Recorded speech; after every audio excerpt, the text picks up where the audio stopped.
Olá, graça e paz, sejam todos bem-vindos para mais uma aula da turma 3, Teologia Sistemática 2, e a terceira aula dessa penúltima disciplina, contagem regressiva aí. Deixa eu só aproximar o meu microfone aqui, gente. Um minuto. Contagem regressiva para o final desta turma. Passou um pouquinho do tempo, por causa de alguns imprevistos aí, da própria plantação da igreja e outras atividades, mas estamos aí quase encerrando, né? Teremos depois desta aula apenas mais 7 encontros, tá? Então minha previsão é que a gente encerre no dia 24 de março, tá? Se Deus permitir, encerraremos dia 24 de março, tá? Então, vamos lá? Sejam todos bem-vindos, uma boa noite. Desde já peço que vocês deixem o seu like, é muito importante para o canal está chegando aí a quase 7.000 inscritos. E o seu like faz com que o vídeo chegue organicamente a outras pessoas, isso é muito importante, tá? Deixe o seu like, comente, compartilhe, coloque nos seus stories que você está cursando aí. Se tem alguém aqui assistindo e por acaso é da turma 5, que ainda não começou, que vai começar no dia 14 de fevereiro, e por algum acaso você ainda não recebeu o e-mail, tem um tópico lá no Telegram a respeito disso, né, para que você coloque seu e-mail. Eu não mandei para todos ainda, mandei logo no primeiro dia após o envio de todos os e-mails.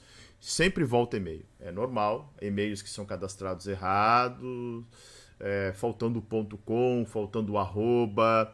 Alguns que eu consigo pegar, eu corrijo, mas quando o endereço está errado, por exemplo, fulano 123, e você colocou fulano 12, eu não sei se tem o 3, se tem o 4, se tem o 5.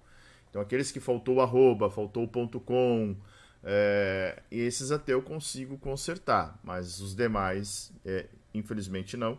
E volta aí, dos quase 3.700 e-mails que eu enviei, acredito que voltou uns 60, 70 e-mails. Então, se você não recebeu, deixa lá que eu ainda vou encaminhar para você, não tem problema nenhum.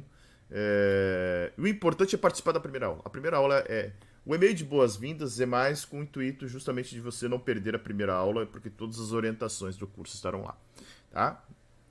E sempre vai ter alguém lá, né?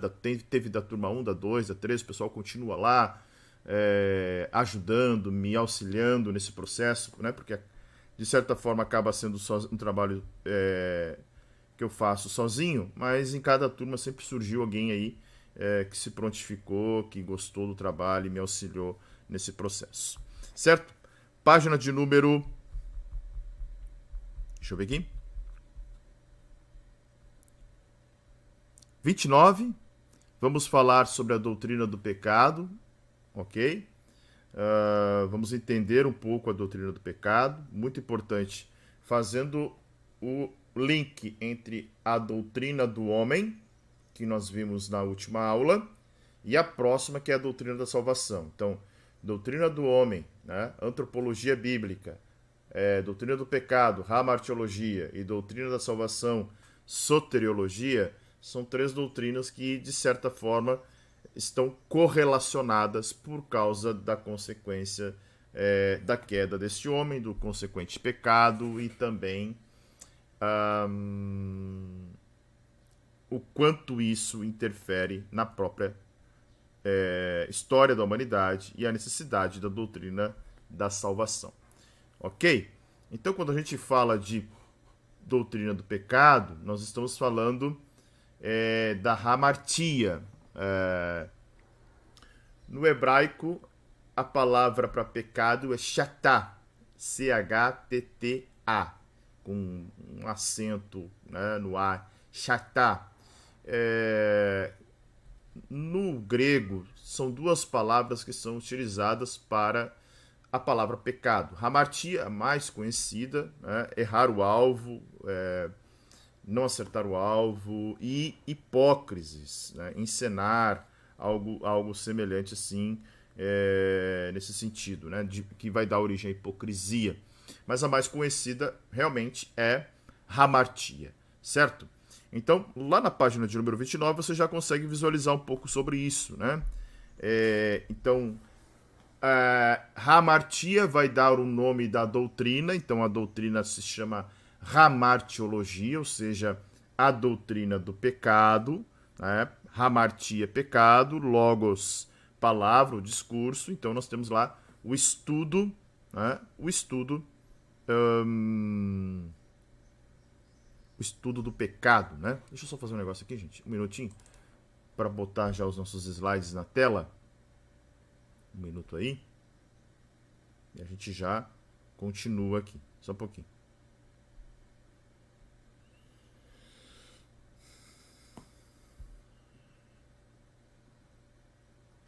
Deixa eu ver aqui. Um minuto.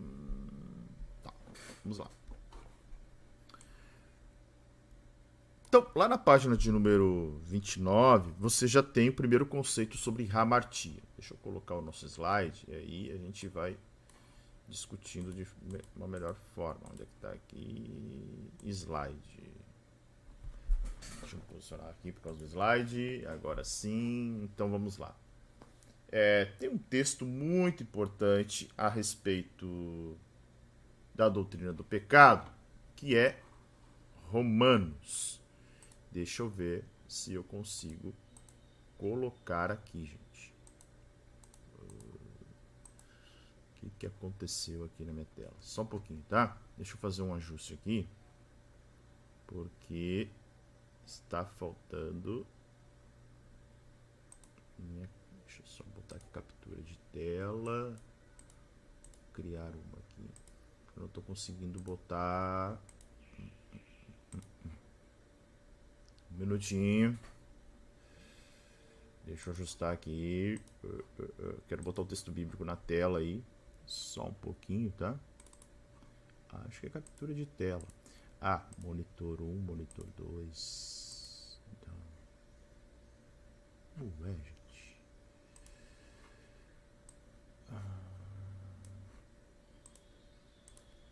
Monitor 2, automático.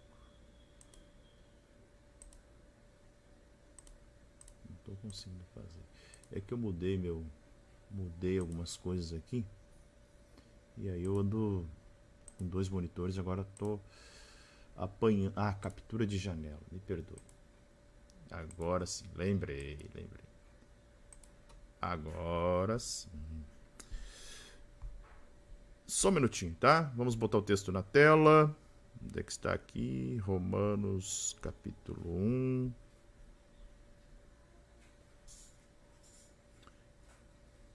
Verso de número 18 primeiro. Deixa eu colocar na tela aí, você já vai ver. Aí. Tá na tela aí, né? Eu que fiquei pro lado estranho aqui, só um pouquinho. Deixa eu ajustar aqui, deixa eu voltar novamente, porque ficou estranho esse negócio aqui. Só um pouquinho, gente. Só um pouquinho. Onde é que tá aqui? Um minuto, tá? Um minuto. Dispositivo de vídeo. Acho que é aqui. Aí, agora sim. Agora eu vou ajustar aqui, ficou melhor. Aí, beleza. Agora sim, vamos lá. Vamos fazer a leitura de alguns textos aqui que são bem importantes para que nós entendamos a doutrina do pecado. Primeiro, o texto de Romanos, capítulo 1, a partir do verso 18. Olha o que diz lá. A ira de Deus se revela do céu contra toda a impiedade e injustiça dos seres humanos, que por meio da sua injustiça suprimem a verdade. Pois o que se pode conhecer a respeito de Deus é manifesto entre eles, porque Deus lhes manifestou. Porque os atributos invisíveis de Deus, isto é, seu eterno poder e a sua divindade, claramente se reconhecem desde a criação do mundo, sendo percebidos por meio das coisas que Deus fez. Por isso, os seres humanos são indisculpáveis. Tá? Olha só, os seres humanos são indisculpáveis. O texto de Paulo aqui está dizendo que Deus se revela pelos seus atributos invisíveis. Tá? Outro texto importante está também em Romanos, capítulo 3. Deixa eu pegar aqui. A partir do verso de número 20. Olha só. Porque ninguém será justificado diante de Deus por obras da lei, pois pela lei vem o pleno conhecimento do pecado. Mas agora, sem lei, a justiça de Deus se manifestou, sendo testemunhada pela lei e pelos profetas.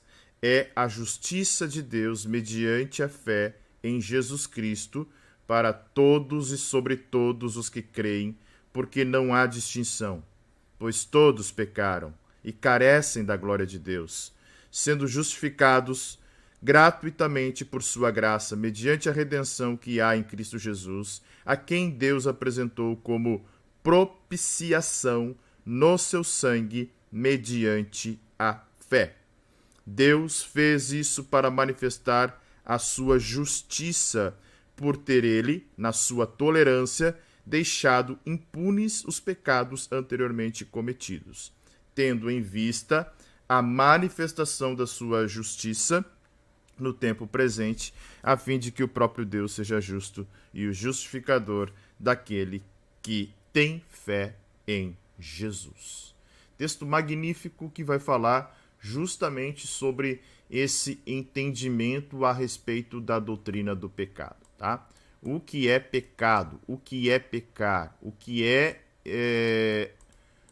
o que faz o homem pecar e o que faz o homem se distanciar de Deus. Nós precisamos entender o seguinte, e até algo que nós vamos ver na próxima disciplina, na próxima aula, que é a doutrina da salvação, tem um esquema que eu adoto e gosto muito, chamado Ordo Salutis. O Ordo Salutis vai mostrar todo este processo da salvação. Todo esse processo em que o homem, de certa forma, sai da condição de um pecador perdido para um pecador redimido. É essa questão toda que nós precisamos entender aqui. O texto que eu acabei de ler, Paulo diz: todos pecaram, todos carecem da glória de Deus. Não há um justo sequer, né? Não há distinção, diz Paulo. Todos pecaram e carecem da glória de Deus. O próprio Paulo vai dizer que o salário para o pecado é a morte, ou seja, a morte é o pagamento que todo ser humano merece e deveria receber por causa do seu pecado. Ou seja, o pagamento pelo pecado, por homem ser pecador, é a morte. Que morte é essa? A morte de separação eterna de Deus. Ou seja, todo homem, por ser pecador, não tem condições alguma de se chegar a Deus. Nós estamos fazendo um plano de leitura anual, a Bíblia toda em um ano, um projeto aqui do Teologia para Todos. Hoje, pela manhã, nós lemos os capítulos 8, 9 e 10 de Levítico. E Levítico é o livro que vai falar sobre o culto no tabernáculo, certo? Então o povo, de certa forma, recebeu ali a instrução, a normativa de como cultuar o Senhor. E nós vamos ver que Nadab e Abiú, filhos de Arão, apresentam ao Senhor, o texto vai dizer um fogo estranho, ou seja, uma forma de adorar que não estava dentro do rito estabelecido por Deus, dado para Moisés. Ou seja, eles profanaram. Então, notem que a condição humana de se chegar a Deus, ela faz com que o homem seja consumido. Por quê? O pecado, ele é incompatível com a santidade de Deus. Desta forma, o homem não tem condições de se aproximar de Deus, só se aproxima de Deus mediante um sangue expiatório, né? Um sangue que se faz expiação, e o texto que nós lemos vai falar justamente sobre isso, né? Olha só, olha o que diz o texto que acabamos de ler. Onde é que está aqui? Ó, tá lá no versículo 25. A quem Deus apresentou como propiciação, ou seja, o sangue de Cristo faz propiciação. Então ele expia, né? Ele é propiciação, né? Ou seja, ele faz a expiação do nosso pecado. E a Ordo Salutis vai mostrar justamente essa ordem, né? Deus elegeu, Deus chamou, Deus regenerou, Deus adota, justifica, o homem se converte, passa pelo processo da santificação, persevera, aí vem o processo da glorificação, certo? Então isso é muito interessante de nós olharmos. Só que essa é a chamada Ordo Salutis, no sentido da ordem da salvação. Então, para que a gente possa entender o estágio... Opa, só um pouquinho. O estágio em que o homem se encontra, nós precisamos compreender a doutrina do pecado, tá?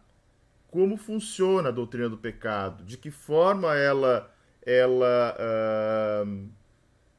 nos condiciona a uma vida sem Deus?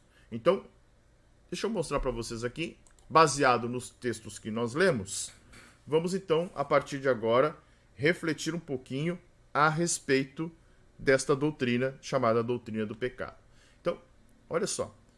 O pensamento moderno tenta salvar o homem pecador oferecendo-lhe o quê? Educação, religião, filosofia. Isso acontece logo depois da Reforma Protestante, né? Quando o humanismo, o renascentismo, de certa forma, ele vem com muita força, tirando, e ali, século XVII, século XVIII, tirando Deus do centro e trazendo o pensamento humano, a razão humana para o cerne da discussão, ou seja, até então, todas as doutrinas, todas as filosofias, todo o trabalho, todo o labor teológico, ele se dava em compreender Deus, ok? Com esse período, e até com um período chamado de iluminismo, né, o homem passa a ser o centro, não Deus o centro, tá? Só estou lutando aqui com um aparelho que não está carregando. Só um minutinho, tá? Deixa eu ver. Agora foi. Então o homem passa a ser o centro. Até tem um livro, deixa eu ver se eu consigo pegar para vocês aí, que é mais... é de um autor recente. Só um minutinho. Deixa eu pegar ele aqui.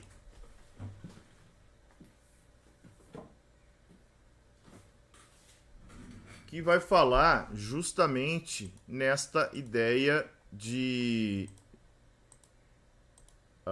o período que nós estamos vivendo hoje. O período que nós estamos vivendo hoje, para Steven Pinker, por exemplo, seria o novo iluminismo, né? Ele vai dizer que nós estamos num novo período, seria agora a era que nós estamos vivendo como o novo iluminismo, onde, novamente, a educação, a filosofia, só que esse novo iluminismo, ele descola da religião, né? Nós estamos vendo aí movimentos liberais e progressistas cada vez mais a parte da religião e querendo, de certa forma, tirar a religião desse espectro do pensamento de salvação do homem, né? O homem pode salvar a si mesmo. Essa é a ideia do pensamento pós-moderno. O homem pode salvar a si mesmo. Para que o homem precisa de salvação? O homem tem que salvar de si mesmo. Então é essa ideia que existe hoje, conceitualmente, dentro daquilo que nós estamos vendo na sociedade moderna, né? Então, olha só, se nós pegarmos ali na página de número 29, você vai ver que o conceito de pecado, e Paulo vai diagnosticar isso como mal, que o mal que condena o homem pecador, né? É o mal que condena o homem pecador. Até, eu não sei se você acompanha, mas a nossa presente época é uma época chamada das tretas teológicas, né? Então, com a falta de capacidade e o tamanho do ego dos homens, eles acabam, sabe, por exemplo, eu venho aqui e gravo um vídeo, vou falar sobre pecado, daí eu digo um tema, daí alguém não me chama para olha, pastor, tu pensa assim, eu penso diferente. Não, alguém vai lá e grava um vídeo dizendo, refutando o Anderson. Olha, o Anderson pensa desse jeito, é totalmente errado, blá, blá, blá, blá, blá. Né? A gente chama isso de argumento ad hominem, quando ao invés de discutir a ideia, se discute a pessoa, né? Se conceitualiza a pessoa e não a ideia. Só que, além disso, tem esses debates que, de certa forma, acabam surgindo cada vez mais. E, recentemente, alguém publicou um texto dizendo que Deus criou o mal. Olha só. E aí a gente fica pensando, opa, Deus criou o mal? A gente diz, olha, Deus criou tudo. Exato, Deus criou tudo. Se Deus criou tudo, Deus criou o mal, aí a gente precisa entender o que é o conceito de mal, o que é o conceito de maldade. Quando a gente fala, por exemplo, Deus ter criado a luz, Deus criou a luz. A escuridão, cientificamente falando, é a ausência da luz. Quando falamos de frio e calor, o frio, cientificamente ou tecnicamente, é a ausência do calor. Quando falamos de maldade, a maldade poderíamos então conceitualizar como ausência da bondade. Deus criou a bondade. Deus é bom, isso é um atributo divino, um atributo comunicável de Deus. Dentre os atributos de Deus existem os atributos incomunicáveis e os atributos comunicáveis. Um atributo incomunicável de Deus é a sua onipotência, a sua onisciência, a sua onipresença, ou seja, Deus não transfere isso para o homem, mas o amor, a bondade, isso é um atributo comunicável, Deus transfere isso para o homem. Então, a ausência de bondade é a maldade. Deus não criou a maldade, né? Deus não criou o mal. Então, o pecado, como diz a palavra, né? Ela é errar o alvo. Olha só, deixa eu mostrar para vocês aqui. Então, pecado no hebraico é shatat, né? E no grego, hamartia. Então, tanto shatat como hamartia traz a ideia do pecado como um mal moral, ou seja, errar o alvo. Você está tentando acertar um alvo, você está tentando fazer a coisa certa e você erra. Então, pecado é isso. Paulo apresenta a doutrina do pecado numa teologia bem realista, tá? Errar o alvo, conforme eu coloquei lá no e-book, no hebraico, shatá, é usada 522 vezes no Velho Testamento. Também significa errar o alvo, sendo usada para pecados morais, idolatria e pecados cerimoniais, tá? Então, por exemplo, o sacrilégio, como nós estamos lendo lá em Levítico. Ra, que também é uma outra palavra usada para pecado, também no Antigo Testamento, é usada 444 vezes, significa quebrar, romper, sendo usado para as calamidades ou os males dos homens, né? Depois tem uma palavra pecha, que significa rebelar, arron, que significa iniquidade ou culpa, sagá, que significa errar ou extraviar-se, como uma ovelha ou um bêbado, né? Rachan, que usada em conexão com os rituais no tabernáculo, indicando culpa perante Deus, tanto pelo pecado intencional quanto pelos não intencionais. Nós também, quem está lendo o Levítico junto comigo, aí, quem está fazendo o plano de leitura, vai relembrar do que nós falamos, né? Dos pecados voluntários e pecados involuntários. Racha, que significa perversidade e também impiedade.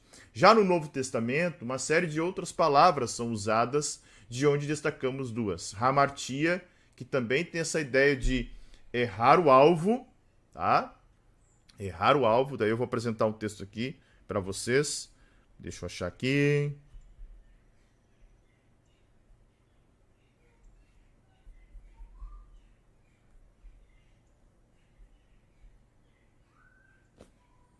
Errar o alvo, tá?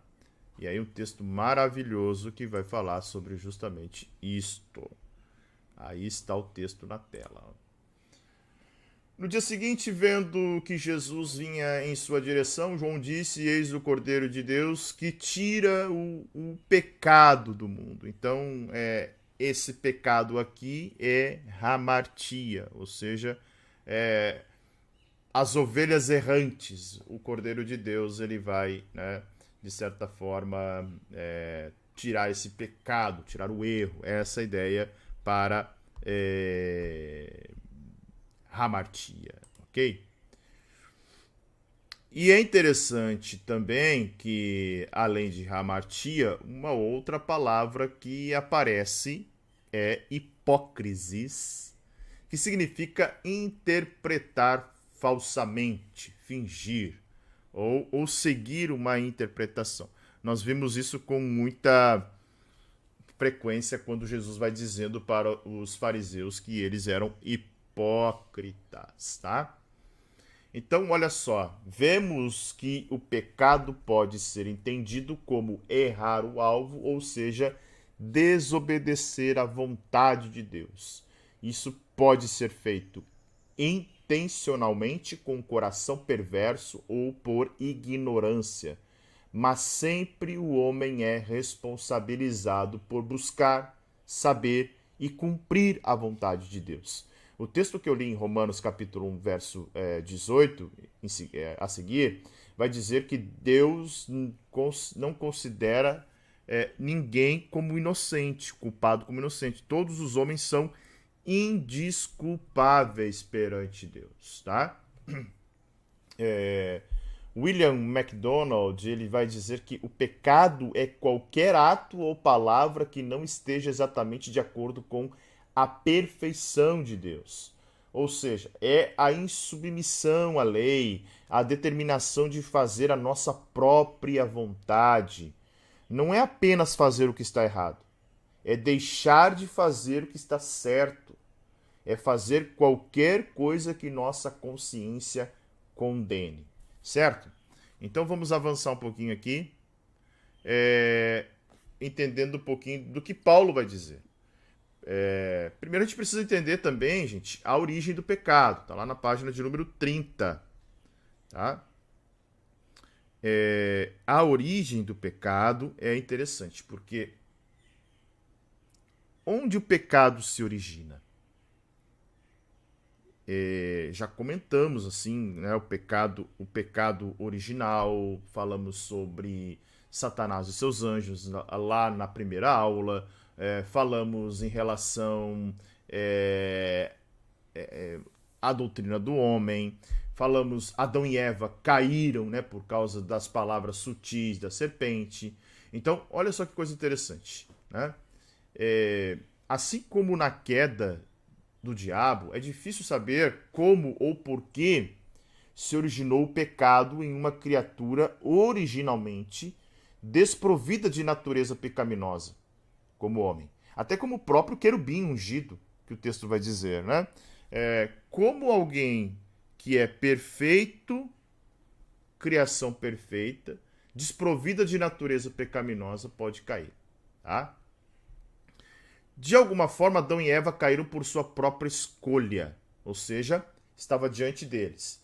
Tem um texto em Deuteronômio que é maravilhoso, que Deus diz assim, ó: coloco diante de vocês a bênção e a maldição, a vida e a morte. Escolhei, né? Olha, mas escolham a bênção, escolham a vida. Deus está até dizendo, olha, escolham... Deus está apontando o caminho certo. Deus diz, olha, coloco diante de vocês a vida e a morte. Escolham a vida. Coloco diante de vocês a bênção e a maldição. Escolham a bênção. Mas estava na mão do homem escolher. Adão também tinha isso. Adão e Eva caem por sua própria escolha. Então, eles se tornam totalmente responsáveis pela queda. Não podemos culpar Deus pela origem do pecado. E é isso que nós precisamos entender. O homem pecou, certo? A origem do pecado não está em Deus. Não é Deus o responsável pela origem do pecado. Pelo contrário, ela faz parte da responsabilidade humana. Responsabilidade humana. Deus, na sua soberania, sabia que o homem ia pecar? É óbvio, sabia. Sabia sim. Sabia que o homem ia cair, sabia que o homem ia pecar. Mas Deus, como Senhor soberano,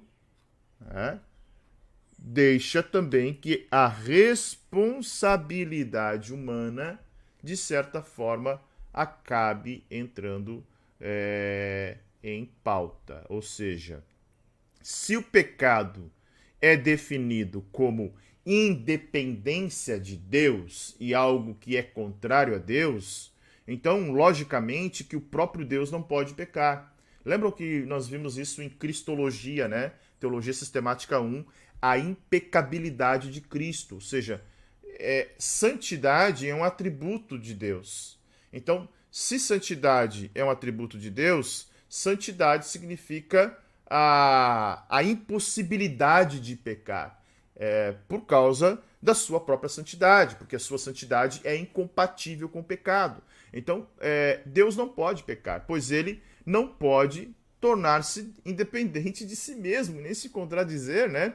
Então, Deus não pode ter nenhum papel ativo na origem do mal. Ele não tem papel ativo na origem do mal. Claro, não obstante, em sua soberania, ele permitiu que o mal entrasse em sua criação. Então, permitir, vontade permissiva e vontade absoluta de Deus são duas coisas totalmente diferentes. A vontade absoluta de Deus é que todo homem seja salvo. A vontade permissiva de Deus é que o homem colha aquilo que ele plantou. Então, o homem colheu aquilo que plantou. O homem colheu a morte em detrimento da sua colheita, o pecado, tá? A desobediência. Então, nós jamais devemos pensar que o pecado desafiou Deus e venceu a sua onipotência, o seu controle. Não é isso, tá? Embora não possamos dizer que Deus pecou, ou seja, ele é culpado pelo pecado. A gente deve afirmar que Deus fez todas as coisas segundo o propósito da sua vontade. Olha o que diz, esse texto é maravilhoso para mim. Efésios capítulo 1, verso de número 11. Deixa eu colocar na tela para você aqui. Olha aí, ó. Em Cristo fomos também feitos herança, predestinados segundo o propósito daquele que faz todas as coisas conforme o conselho da sua vontade. Tudo Deus faz de acordo com a sua vontade. Isso tem que ficar muito claro, né? E isso pode incluir o pecado, ou seja, o pecado fez parte deste plano. Sim, faz parte porque o pecado entra no mundo por meio da escolha voluntária das criaturas morais que Deus criou. Deus decidiu não impedir a queda, mesmo sabendo que ela ocorreria. Ele tinha poder para evitá-la? Tinha. Aprove a Deus que o homem tivesse a possibilidade de cair para que sua obediência fosse uma demonstração de escolha pessoal. Ou seja, olha, vocês não são meus marionetes, vocês não vão obedecer porque eu coloquei dentro de vocês a ideia de que vocês não podem me desobedecer. Não, tá aí a escolha, escolham. Deus deixou a escolha do homem. Deus vai falar isso pro povo de Israel, tá aqui a vida e a morte.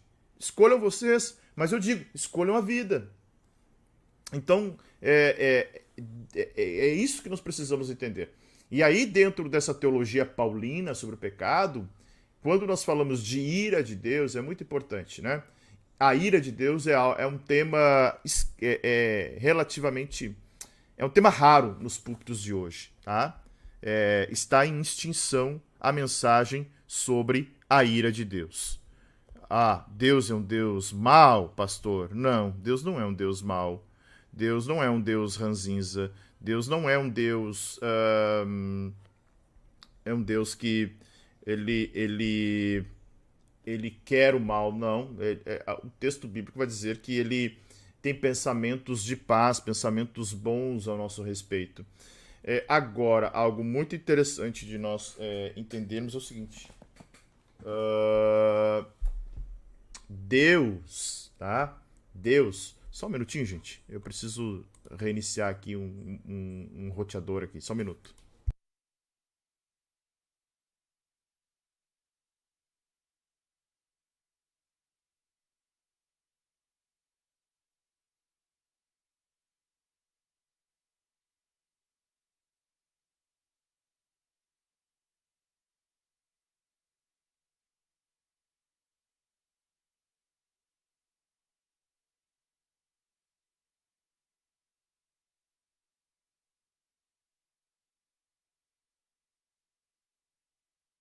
Opa, desculpa. Tava sem o microfone aqui. Então Deus é um Deus mau? Claro que não. Só que a ira de Deus, ao qual muitos abandonaram, muitos hoje não pregam mais, a ira de Deus é a reação natural e automática da santidade de Deus contra o pecado, certo? Então, não significa que Deus é um Deus irado, mal, não significa que Deus se torna um Deus raivoso, Deus se torna um Deus furioso, um Deus maquiavélico, um Deus que, de certa forma, acaba odiando a sua criação. Não tem nada disso. Na verdade, Deus odeia o pecado, tá? Deus ama o pecador, mas essa frase, muitas vezes, ela tem uma conotação um pouco estranha, né? Deus ama o pecado, Deus odeia o pecado, mas ama o pecador, mas aquele que se arrepende, tá? Pecador arrependido. Certo? Então é muito importante você compreender isso. De novo, eu vou ter que fazer um processinho aqui. Só um minutinho, tá?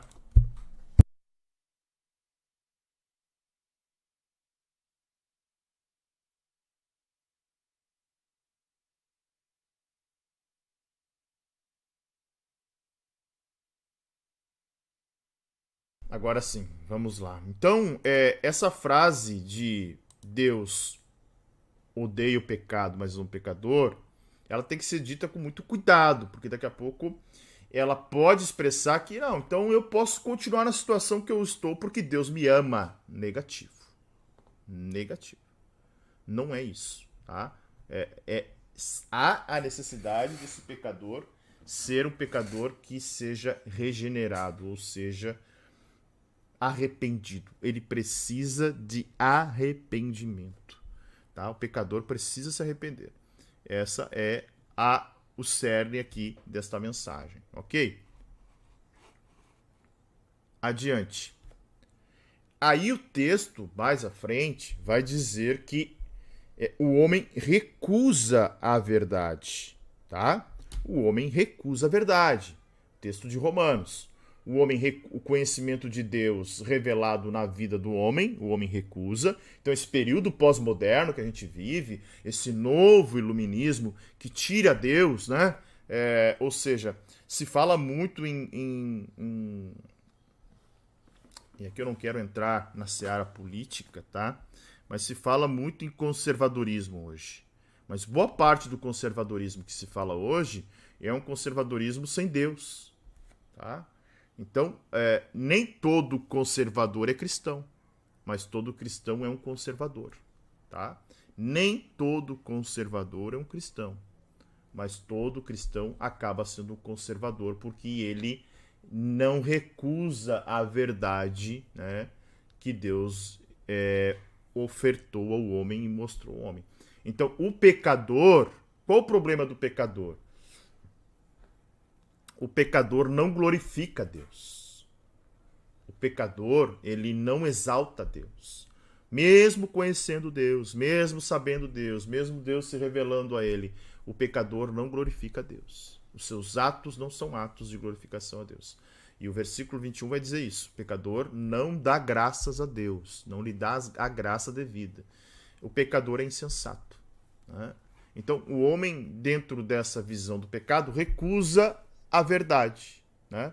E essa recusa da verdade traz desordem, caos, física, moral e espiritual. Então, o pecado do primeiro Adão, né, porque o segundo Adão é impecável, que é Cristo, né, Paulo vai usar esse exemplo do primeiro e do segundo Adão, né, ele diz, o pecado entrou pelo primeiro Adão, né, mas o segundo Adão, que é Cristo, não pecou. Tá? Então, olha só, o pecado do homem, o pecado lá do Éden, trouxe desordem, tá? Trouxe desordem física, desordem moral e desordem espiritual. Vamos ver isso?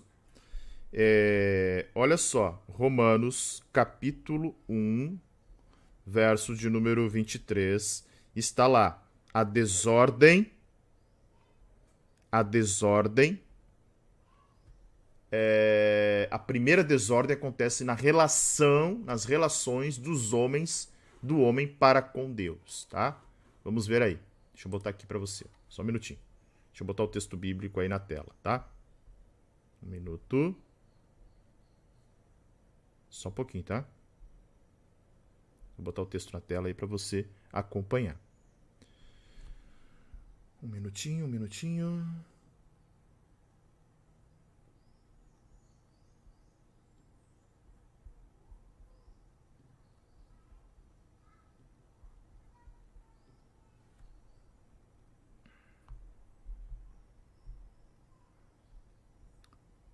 Tá indo pra tela.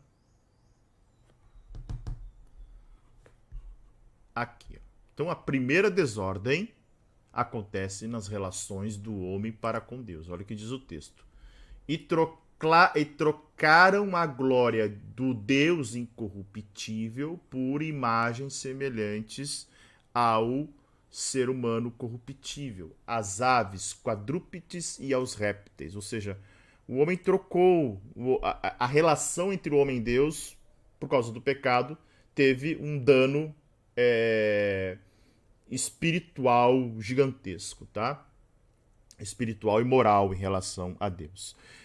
A segunda acontece na vida física do próprio homem. Olha o que diz o versículo 24. Por isso Deus os entregou à impureza pelo desejo do coração deles para desonrarem o seu corpo entre si. Ou seja, a desonra do corpo acontece justamente por causa desta imoralidade que é dentro pelo pecado. E a terceira, né? Acontece nas relações do homem com o seu próximo. Olha que coisa importante aqui de nós analisarmos, né? Então, os homens trocam a verdade de Deus pela mentira. O pecado é isso. É trocar a verdade de Deus pela mentira. E aí, o próprio pecado vai trazer consequências sérias e desagradáveis para o homem. Qual é a primeira consequência que o pecado traz? Deus os entregou a toda espécie de impureza, de imundícia. Ou seja, o pecador que não se arrepende, Deus desiste dele. Olha que coisa gravíssima que é esse texto. Deus desiste deles. Não que não pudesse, mas porque eles preferem o pecado. Eles preferem o pecado. Quantas pessoas são escravas do pecado hoje? Então, a consequência do pecado e da permanência no pecado é a rejeição, né? A rejeição a Deus, melhor, como consequência dessa rejeição, Deus os entrega às imundícias. Segunda consequência, Deus os entrega às suas paixões infames. O homem sem Deus torna-se vítima dos mais degradantes apetites e paixões. Olha o que diz o verso 26. O verso 26 é muito claro. Por causa disso, Deus os entregou a paixões vergonhosas, porque até as mulheres trocaram o modo natural das relações íntimas por outro, contrário à natureza. Tá? O versículo 27 continua. Da mesma forma, também os homens, deixando o contato natural da mulher, se inflamaram mutuamente em sua sensualidade, cometendo indecência homens com homens e recebendo em si mesmos a merecida punição do seu erro. Então, toda esta agenda que a gente enxerga hoje, né, agenda progressista, olha, e aqui, por favor, né, eu não estou de forma alguma dizendo que as pessoas não têm direito. Todo mundo tem direito a tudo, né? Só que olha só, pastor Anderson Silva diz isso, né? Daqui a 200 anos, se Jesus não vier, né? Ou melhor, daqui a 200 anos, por algum motivo, realizarem uma exumação, seja de quem for, né? Trans, pan, e todos os gêneros que possam existir, que não seja masculino e feminino, a ciência só vai chegar, ela não vai saber se a pessoa foi pan, a ciência não vai saber se a pessoa foi trans, a ciência não vai saber se ela era, qual letrinha do LGBTQIA+, ela era. A ciência vai definir, olha, ela era do sexo masculino ou feminino. Não tem. Hoje mesmo, seja quem for, LGBTQIA+, YZ, se ficar doente, procura um urologista ou um ginecologista. Não tem. Ou seja, o que nós vemos hoje, gente, é resultado do pecado e das paixões infames. E não é só isso. Aqui nós estamos falando do campo da sexualidade. Mas a corrupção, o orgulho, a inveja, né, todo o espectro do pecado está na rebeldia do homem contra Deus. Simples. Né? E aí vão surgir todos os tipos de paixões, todos os tipos de apetites, todos os desejos da carne aflorarão quando o homem não tem Deus. E aí vai ter gente dizendo que vai se apaixonar por uma árvore, vai ter gente se vendendo e fazendo as atrocidades mais terríveis no campo social, por causa das suas paixões infames, seja dinheiro, seja fama, seja poder, seja sexo, seja o que for, seja qual for o Deus que está sendo entronizado no coração desse homem e dessa mulher. Se não for Deus, haverá um outro, e pode ser ele mesmo, né? Ele mesmo como adorado ali, nessa história toda, tá? Então, a segunda consequência é essa. A terceira, Deus os entregou um sentimento perverso. Olha o que diz o verso de número 28. 28 vai estar em amarelo aqui, tá? Olha lá. E por haverem desprezado... Ficou muito forte essa cor. Deixa eu trocar. Botar um clarinho aqui mais. Agora sim. E por haverem desprezado o conhecimento de Deus, o próprio Deus os entregou um modo de pensar reprovável para praticarem coisas que não convêm. Ou seja, a terceira consequência é Deus os entrega a sentimentos perversos. Significa que Deus os deixou à mercê de seus próprios sentimentos. Olha, vocês estão à mercê daquilo que vocês querem. Querem viver uma vida desse jeito? Vivam. Vivam de qualquer jeito. Vivam da maneira como vocês querem viver. E colham aquilo que vocês estão plantando. Ou seja, aí entra o período do iluminismo, né? Que é o que existe hoje, né, como o novo iluminismo, tá? O novo iluminismo. Eu comecei a ler, mas não dei ainda atenção total para esse livro aqui, mas quero fazer essa leitura logo. Então, ou seja, a razão. O homem despreza o conhecimento de Deus. Esse conhecimento aí, né, epistemológico, a numenologia, né? É um Deus imanente, a ciência não consegue comprovar. Ou seja, nós chegamos até aqui por causa da teologia.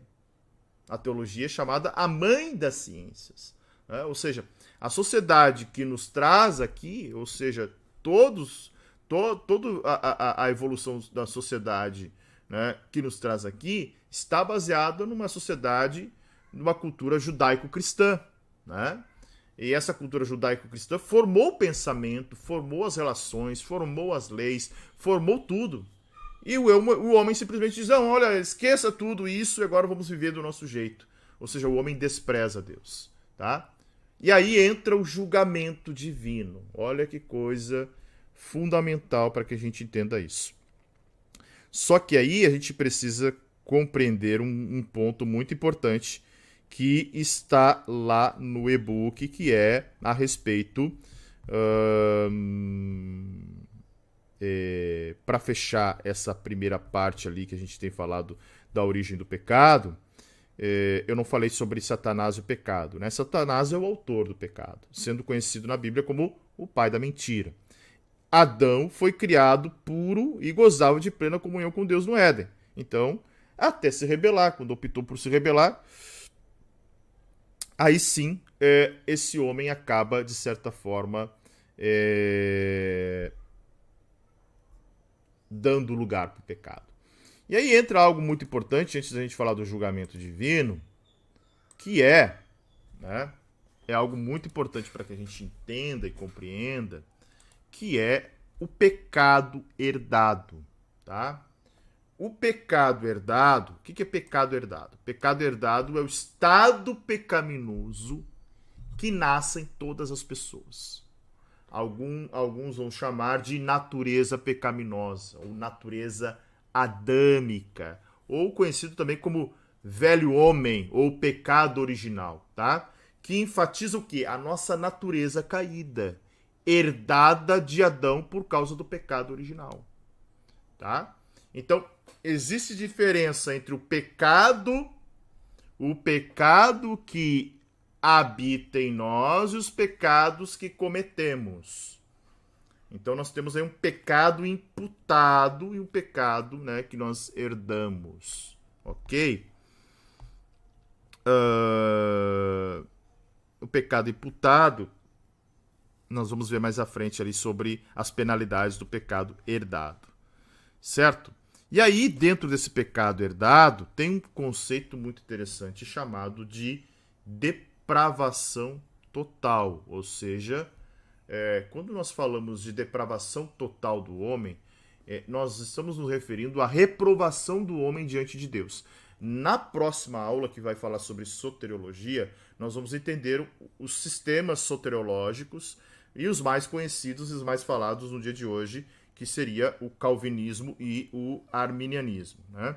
As pessoas se perguntam, pastor, teu curso, ele é reformado ou ele... Não, eu sempre digo, eu não estou aqui para catequizar ninguém, eu estou aqui para mostrar o que há de pensamento, embora, para mim, eu creio num sistema um pouco híbrido dos dois, tanto do modelo de Calvino quanto de Armínio, embora calvinismo, como muitas pessoas acreditam, que se resume apenas à doutrina da salvação, né?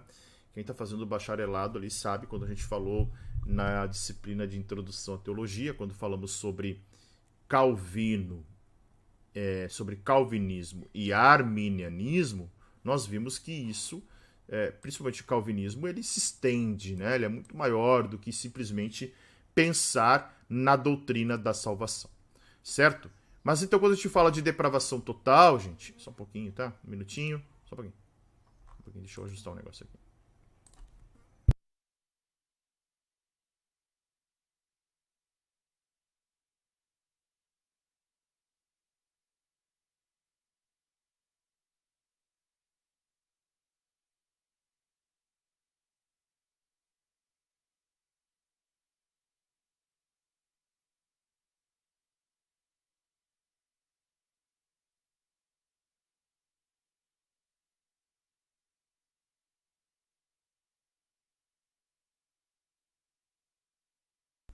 Pronto, de volta. Então quando a gente fala sobre calvinismo, ele é muito mais extenso, mas eu vou deixar para falar isso na próxima aula, tá? É a próxima aula que nós vamos falar isso com muita frequência.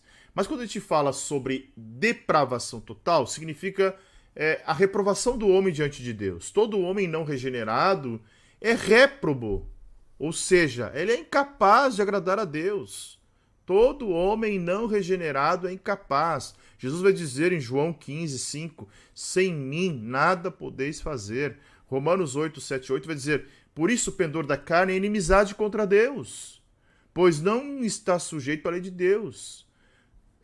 Paulo em Romanos 3 vai dizer, todos se extraviaram. Né? Então, esses textos mostram que o homem é incapaz de fazer atos de bondade que glorificam a Deus. Não significa que o homem não possa fazer... um homem que não tem Deus não pode ser bom. Ele é bom em algum momento. Né? Mas são atos de bondade que não glorificam a Deus. Tá? Ele não pode... Ele é incapaz de fazer atos de bondade que glorificam a Deus. Certo? E aí entra dois conceitos bem interessantes dentro da doutrina do pecado, que se chama pelagianismo e semipelagianismo. Está lá na página 33, tá? Pelágio foi um monte bretão que pregou em Roma por volta do ano 400 depois de Cristo. Ele acreditava que Deus não poderia ordenar aos seres humanos que fossem santos, se isso não fosse possível. Assim, ele ensinava que todos podem viver uma vida sem pecado. Ele ensinou que o homem foi criado neutro, sem nem santo nem pecador, e com livre-arbítrio para escolher entre pecar e fazer o bem. Para Pelágio, Adão não transmitiu a natureza pecaminosa ou a culpa pelo pecado, ou seja, o homem não tem pecado original ou pecado herdado. Já no semipelagianismo, né, e aí é interessante a gente entender isso, o bispo de Hipona, Agostinho, ele opôs-se aos ensinos de Pelágio e afirmou que o homem era totalmente incapaz de ser justo, necessitando contar somente com a graça de Deus. O semipelagianismo é uma posição intermediária entre o agostinianismo, com forte ênfase na predestinação e depravação do homem, né? E o pelagianismo, que é a insistência da capacidade de o homem escolher o bem. Tá? Já o semipelagianismo ensina que o homem não é totalmente depravado, mas retém certa liberdade, segundo a qual pode cooperar com a graça de Deus. Na regeneração, o homem escolhe Deus, que depois acrescenta sua graça. Né? Ok? Aí, para fechar a questão do pecado herdado, que está lá na página de número 34, vamos falar sobre a questão do pecado imputado. Tá? Olha só, Romanos 5,12 vai dizer, portanto, assim como por um só homem entrou o pecado no mundo e pelo pecado a morte, assim também a morte passou a todos os homens, porque todos pecaram. O que o texto está querendo dizer? Afirma que todos os homens são mortais porque todos pecaram. Tá? Todos os homens morrem? Sim. Ó. Vamos fazer uma análise aqui. O que Deus diz para o homem quando pede para que ele não coma do fruto da árvore, do conhecimento do bem e do mal? Olha, se tu comer, certamente tu morrerás. Ou seja, entendemos que o homem não morreria se não comesse. Então, a morte adentra como salário do pecado, correto? Como salário do pecado. Tá?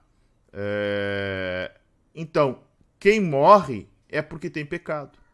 Então, o homem herdou o pecado. O pecado está imputado ao homem porque o homem morre. Então, o texto que nós acabamos de ler diz que todos os homens morrem porque todos pecaram. Isso não pode significar que os homens se tornam mortais depois que cometem seu primeiro pecado em vida. Não. Existem bebês que morrem antes mesmo de cometerem qualquer ato pecaminoso. Né?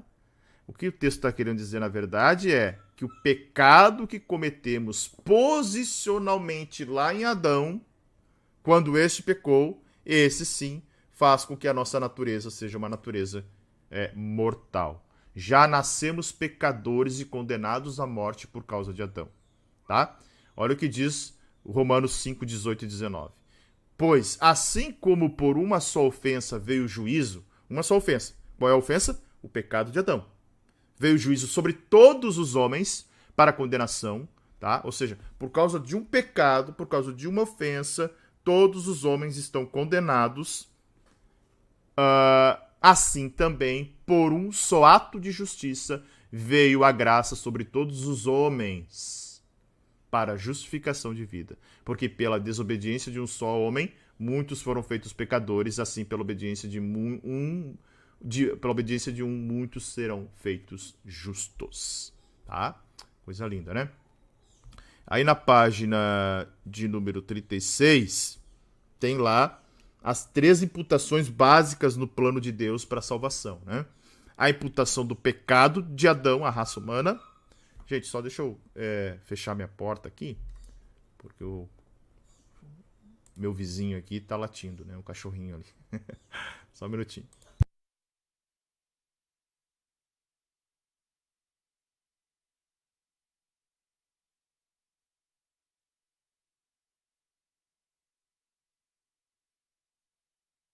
Retornando, né? O cachorro do meu vizinho está latindo, né? Melhor falando. Ok, chega até me perder aqui.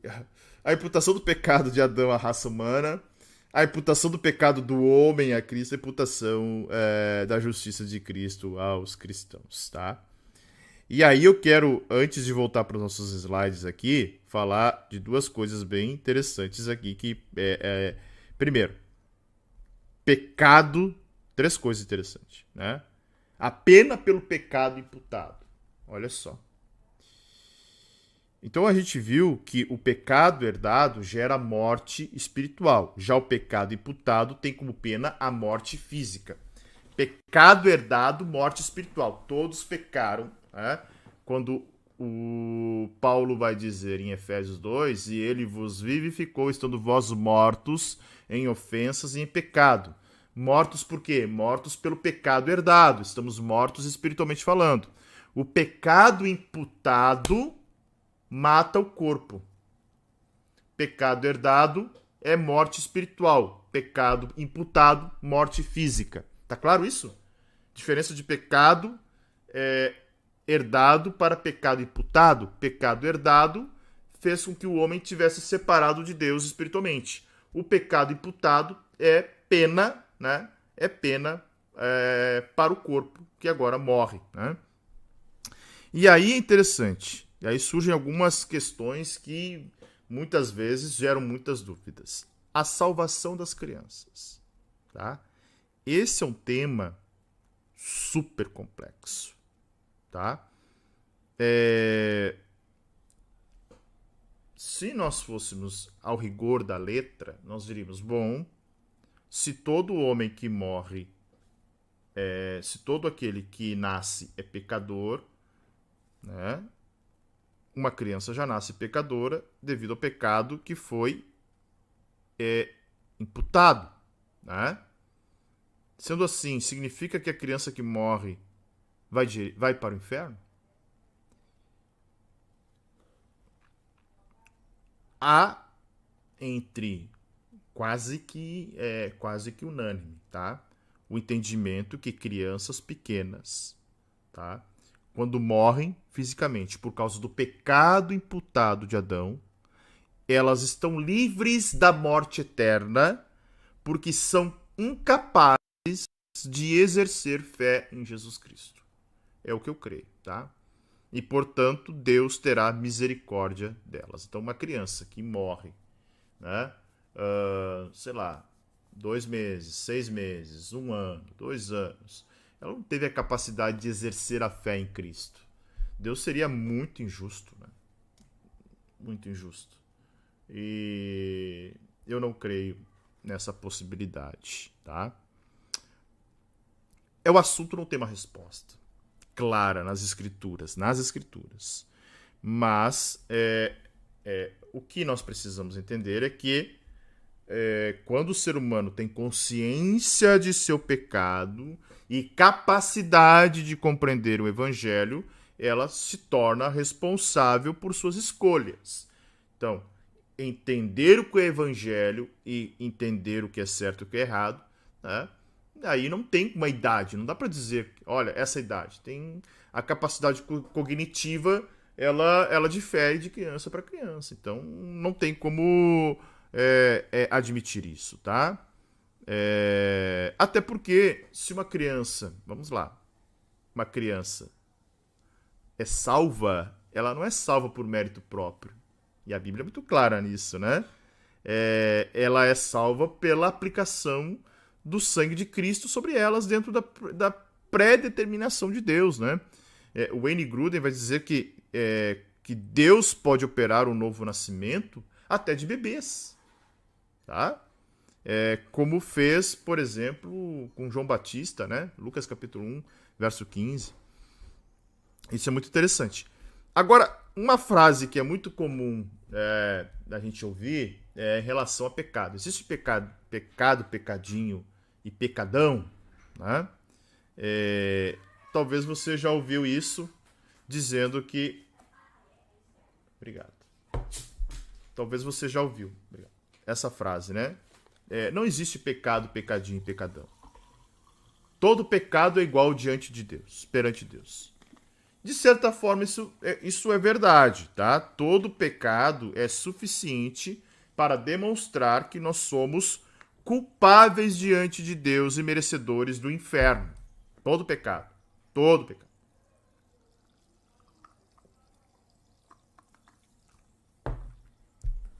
Tiago 2,10 vai dizer: porque qualquer que guardar a lei e tropeçar em um só ponto, tornou-se culpado de toda a lei. Tá? Deixa eu só limpar meu óculos. Então, pelas obras da lei, nenhuma carne será justificada diante de Deus. No entanto, a Bíblia fala que existe diferença entre pecados. Pedro vai dizer que há pecados para a morte. Né? Há diferença em pecados. Vamos lá? Vamos entender um pouquinho? Olha só. A Bíblia, né, vai falar, Jesus disse que o pecado de Caifás, ao entregá-lo a Pilatos, era maior que o do governante. Como Caifás era o sumo sacerdote, tinha maior esclarecimento da palavra de Deus do que Pilatos, portanto, maior responsabilidade. O mesmo é dito a respeito do pecado de Corazim e Betsaida, em comparação com o pecado de Tiro e Sidom, pois todas essas cidades rejeitaram a Deus. Corazim, Betsaida, Tiro, Sidom, todos rejeitaram a Deus. Só que Corazim e Betsaida viram os milagres de Jesus, enquanto que as últimas não viram. Aí o texto vai dizer: olha, haverá menos rigor para Tiro e Sidom no dia do juízo do que para Corazim e Betsaida. Tá? O mesmo é dito em comparação a respeito de Cafarnaum, né? Comparando com Sodoma. Então, existem pecados que são considerados maiores. Maior punição. Quer ver um outro texto? Mateus 18, verso de número 6.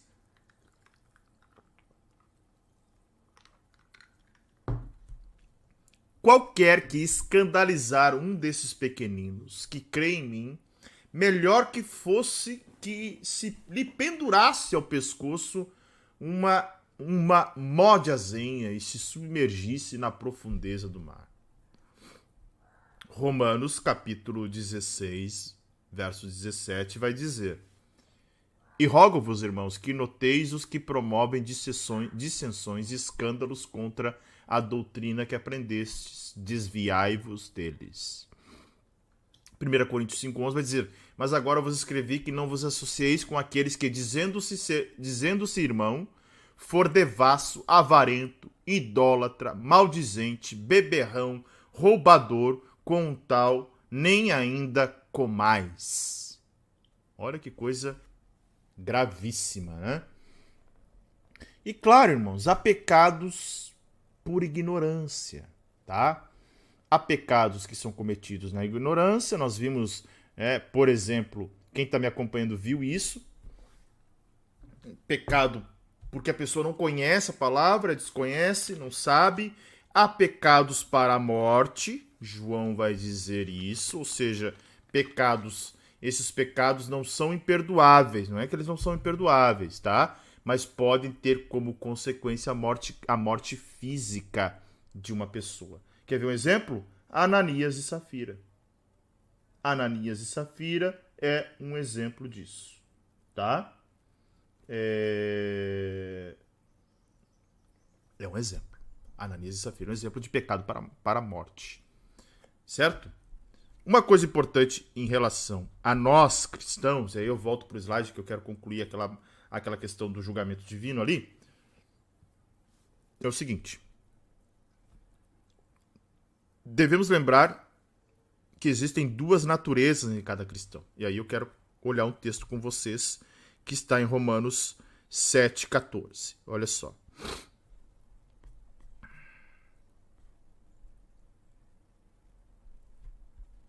Deixa eu colocar na tela aí. Um minuto. Romanos 7,14. Olha o que diz o texto. Porque bem sabemos que a lei é espiritual, eu, porém, sou carnal, vendido à escravidão do pecado, tá? Paulo não está falando dele aqui, tá? Primeiro ponto que você precisa entender isso aqui é Paulo não está falando dele. Ele está falando de como se fosse um outro homem.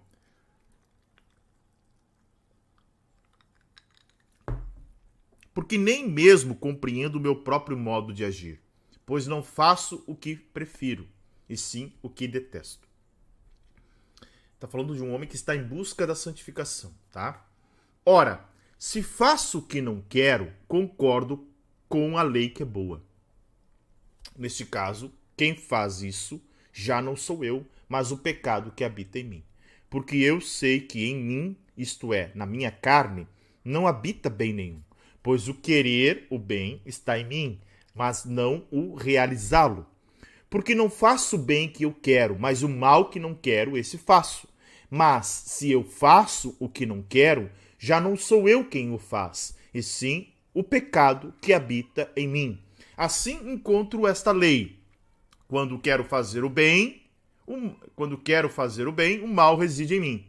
Porque, segundo o homem interior, tenho prazer na lei de Deus, mas vejo nos meus membros outra lei guerreando contra a lei da minha mente, mas que me faz prisioneiro da lei do pecado que está nos meus membros. Miserável homem que eu sou! Quem me livrará do corpo desta morte? Graças a Deus, por Jesus Cristo nosso Senhor. De maneira que eu, de mim mesmo, com a mente, sou escravo da lei de Deus, mas segundo a carne, sou escravo da lei do pecado. Então, olha só. Quando falamos do pecado na nossa natureza como cristãos, tá? Nós devemos sempre lembrar que temos essas duas naturezas. Paulo, na verdade, no texto que nós lemos aqui, o que ele está fazendo? Ele está igualando a velha natureza a um cadáver amarrado em suas costas, né?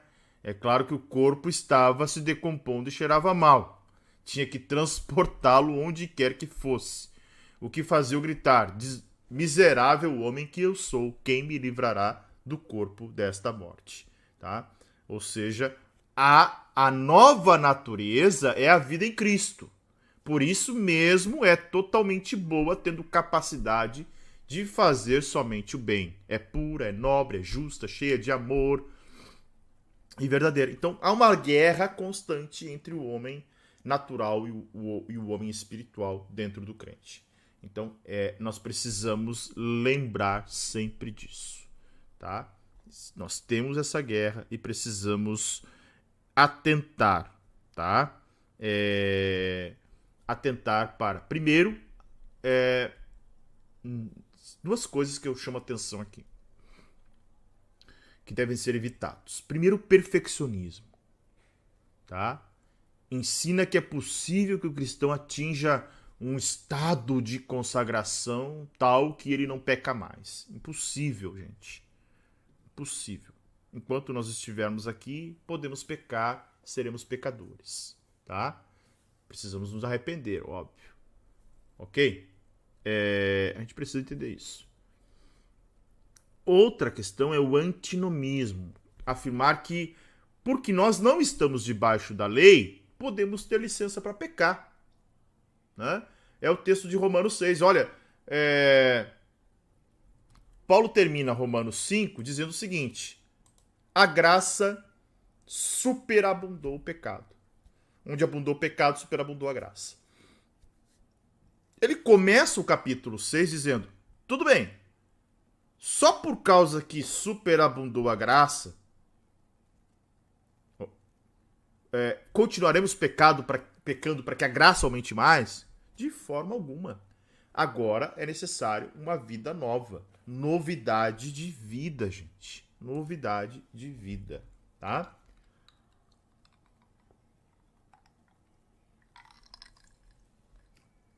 Então, julgamento divino. O homem é indesculpável, tá? Então, quando Paulo faz essa declaração, ele estava, na verdade, acusando os judeus que se consideravam inculpáveis, tá? Paulo coloca o judeu... Eu tô com a... De novo, né? Eu faço algumas coisas que eu tô invertendo a minha tela aqui. Paulo coloca o judeu e o gentil na mesma condição espiritual diante de Deus, ou seja, todos são culpados. Essa expressão anula a pretensão do pecador de querer julgar. Né? Somente Deus pode julgar. Então tem 3 meios pela qual Deus julga os homens. Primeiro, Deus julga através da verdade. Tá? O judeu esperava que Deus o tratasse de um modo mais suave e leve, e ao gentil de modo mais severo e perdoável. Não, Deus julga através da verdade. O juízo de Deus se baseia sobre a sua própria justiça. Segundo, Deus julga conforme as obras de cada um.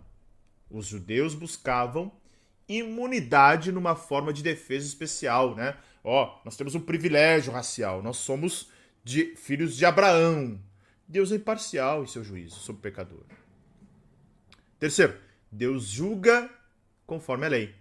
O julgamento para esses 2 tipos de pecadores, judeus e gentios, os que pecaram sem lei e os que pecaram com lei, né, é conhecido como a lei de Moisés e a lei da consciência. Os gentios, a lei da consciência, sem lei, e os que pecaram sob a lei de Moisés, pecaram com a lei, né, os judeus. E aí Paulo vai falar várias objeções judaicas aqui, né? Daí, qual é, pois, a vantagem do judeu em relação à circuncisão, então? É privilégio ser judeu, porque ele mesmo Paulo era privilégio ter o judeu a circuncisão física, porque também fora circuncidado, mas Paulo destaca que aos judeus foram confiados os oráculos de Deus, ou seja, a revelação de Deus. A revelação de Deus foi confiada ao judeu, né? Então essa era a vantagem, tá? E se alguns não creram, a incredulidade deles virá desfazer a fidelidade de Deus, era uma outra objeção. Então, Paulo declara que jamais a fidelidade de Deus se alteraria por causa da infidelidade dos seus servos. Então, Deus permanece fiel quando o homem é infiel. Então, como Deus havia revelado aos judeus a sua vontade, e se eles não fossem fiéis, a justiça de Deus viria sobre eles pior que os gentios, tá? Pior que os gentios, olha só. Então, não seria Deus injusto ao castigar os judeus pelo seu pecado, visto que é pelo pecado dos judeus que a justiça de Deus se manifesta? Daí Paulo vai responder. Aceitar essa ideia seria o mesmo que afirmar que é necessário pecar para se conhecer a justiça. Olha, eu tenho que pecar então para que a justiça se revele. Não, Deus é justo e a condenação dos que pecam contra a sua palavra também é justa. Né? Não tem isso. Então o homem, de certa forma, né, se ele pecar, né, a justiça de Deus vai ser justamente a forma como ele será julgado. E aí vem a sentença universal. Muito importante isso dentro dessa teologia paulina que eu quis aqui trazer em paralelo à nossa disciplina como a doutrina do pecado. Tá? E aí, do versículo 9 até o 20 do capítulo 3, toda tentativa de justificação dos judeus e gentios diante de Deus é frustrada. E aí tem 4 pontos importantes, tá? Primeiro, todos estão debaixo do pecado. Paulo começa, né? Por quê? Os judeus não tinham do que se gabar. Né? Gabar-se do quê? O que diz o texto lá? Vamos lá. Romanos 3, 9. Olha só.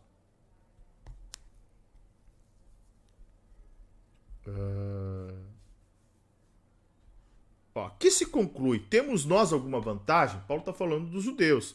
Não, de forma alguma, pois já temos demonstrado que todos, tanto judeus como gregos, estão debaixo do pecado. Né? Como está escrito, não há um justo sequer. Então, todos estão debaixo do pecado. Né? Não tem diferença. E segundo ponto é a universalidade do pecado, ou seja, não era só gentil, é todos, não é só judeu, é todos. Não há um justo, nenhum sequer, não há quem faça o bem, nenhum sequer, tá? Então, Paulo está descrevendo aqui, no capítulo 13 de Romanos, que todos são pecadores. E aí do verso 13 até o 18, que diz o seguinte, verso 13 e 18, ó. A garganta deles é o sepulcro aberto, com a língua enganam, veneno de víbora está nos lábios. A boca eles a têm cheia de maldição e amargura. Os seus pés são velozes para derramar sangue. Nos seus caminhos há destruição e miséria. Eles não conhecem o caminho da paz. Não há temor de Deus diante dos seus olhos. Ou seja, todo tipo de pecado, né? Todo tipo de pecado é cometido por esses homens, certo?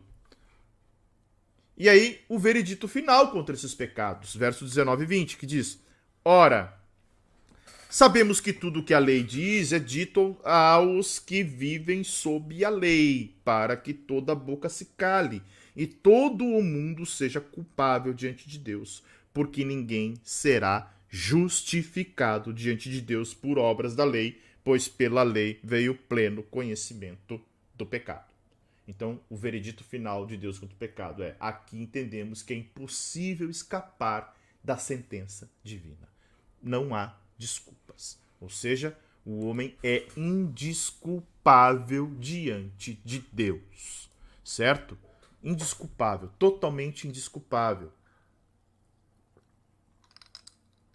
Por isso que Romanos 5 vai dizer: temos paz com Deus, porque a ira de Deus ela faz com que o homem receba apenas o quê? A sentença do salário, né? O salário do pecado é a morte, mas o dom gratuito de Deus é a vida eterna em Cristo Jesus. E aí na próxima aula a gente vai entender a respeito da doutrina da salvação, certo? Ok?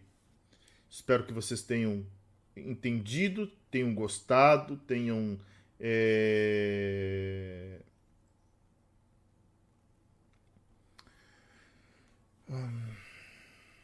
só um minutinho.